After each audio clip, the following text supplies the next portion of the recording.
Mga kaibigan, nandito naman po tayo ngayon sa isang edisyon ng Bitag, ating paboritong programa. Ngayong gabi,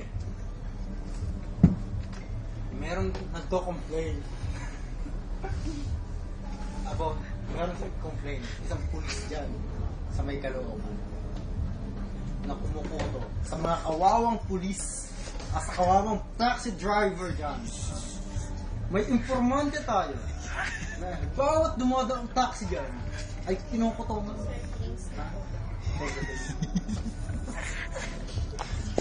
Buwaan ka ba? Babalaan kita. Ikaw, tarantadong pulis ka. Oras na mahuli ka namin.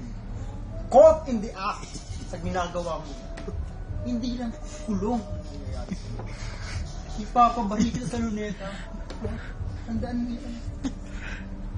Yung mga kasama mong mga ulupong dyan, yari sa akin yan. Dito sa Bitag, action dito. Hindi dito. Yari kayo. Mas nahuli na. Ikaw. Sir, Tumingin ka sa camera ano. wag po, sir.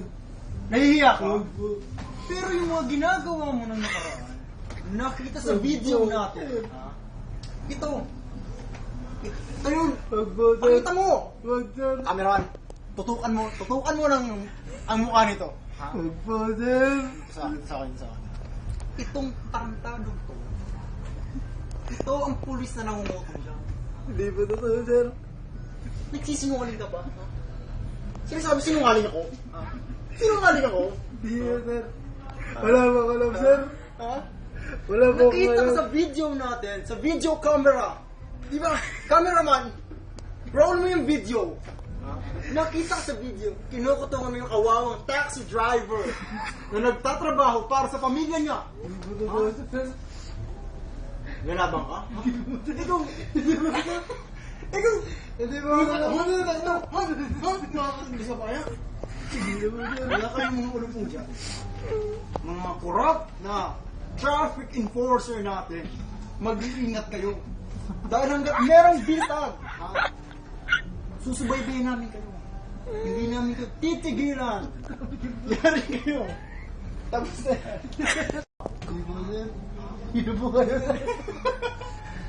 Hindi kayo nanonood ng TV. Wala po kami TV, sir. Ako si Bentong. Ako si Bentong. Ako rin, sir. Ako si Benito. Yari ka, ha?